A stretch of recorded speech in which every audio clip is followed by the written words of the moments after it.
Bonjour tout le monde, aujourd'hui on va parler un petit peu d'économie, je vais vous expliquer le coût de production d'un maillot de football et vous expliquer pourquoi en fait on se fait quand même bien enfler.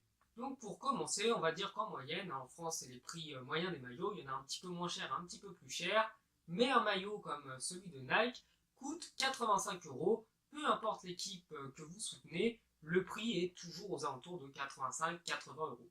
Pour commencer, sur les 85 balles, il y a 15 euros qui partent directement dans les fouilles de l'État qui ne fait rien. C'est-à-dire qu'il prend le maillot, il prend l'argent que vous donnez, les 85 balles, il dit ça c'est à moi. Pourquoi?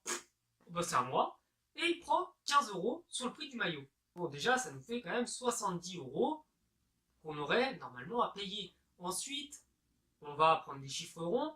Il faut compter à peu près 20 euros, c'est la marge du club du club ou de l'équipe sur chaque maillot. Donc ça peut être variable. Des fois ça peut être 15 euros, des fois ça peut être 10 euros. Je sais que l'équipe de France prend par exemple entre 10 et 15 euros, mais on va dire allez 20 euros, histoire d'avoir encore une fois un chiffre rond. Ça nous fait encore 50 euros. C'est quand même 35 euros qui partent juste dans deux petits intermédiaires. Et là, maintenant me direz-vous, eh bah, il y a la part de l'établissement qui revend les maillots. Donc par exemple, je pense à Decathlon, Go Sport, Sport 2000, ça c'est les marques les plus connues en France. Là encore, la marge qu'ils prennent est aux alentours de 20 euros. Donc c'est une marge assez raisonnable, hein, quand même, c'est pas immense, mais ça fait baisser du coup le prix du maillot à une trentaine d'euros.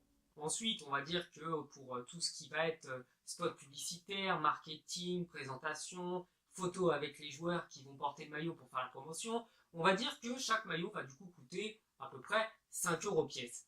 Donc là, ça nous fait descendre tout ça à 25 euros. Et c'est là que le fabricant, donc l'équipementier, on prend l'exemple de Nike, donc on va dire que Nike prend sa marge aussi, hein, parce que c'est tout à fait logique. Tout le monde se sert, tout le monde prend du gâteau, mais il faut bien aussi qu'ils se servent, quoi. Je veux dire, c'est la moindre des choses. Donc là, pour la marge de Nike, on va encore donner comme les autres à peu près 20 euros. Ce qui fait qu'on était descendu à 25 avec les joueurs, moins 20 euros, 5 euros, les coûts de production. Et je n'invente pas ce chiffre de mon grand chapeau, c'est des journaux comme le JDD et même d'autres enquêtes qui avaient été faites par des journaux très sérieux comme Le Parisien, qui est chargé entre autres de vérifier les fake news, qui s'est assuré que ces chiffres étaient réalistes. Et en effet, selon des économistes, c'est à peu près le coût de production d'un maillot de foot. Donc là, vous voyez bien que 5 euros c'est le coût de production, hein, donc entre la matière première, le transport, les employés à payer, la société qui fabrique qu'il faut peut-être payer parce que c'est des sous-traitants de Nike, etc. Donc ça c'est l'argent qui va pour le fabricant.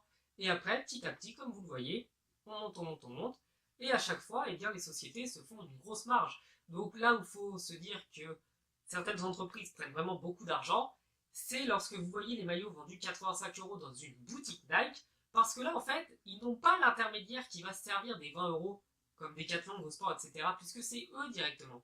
Donc là, ils montent leur marge de 20 euros à 40 euros par maillot, donc c'est quand même énorme, sachant que le maillot, entre autres, ne leur aurait coûté que 5 euros. Bon, et bien voilà, je pense qu'on a fait le tour de la question.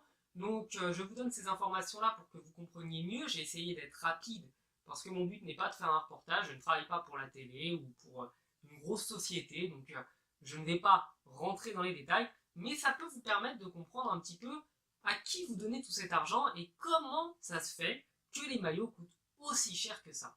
Ah, et puis du coup, je vous invite à vous abonner si ça vous a plu. Et puis, je vous dis à la prochaine sur la chaîne. Ciao!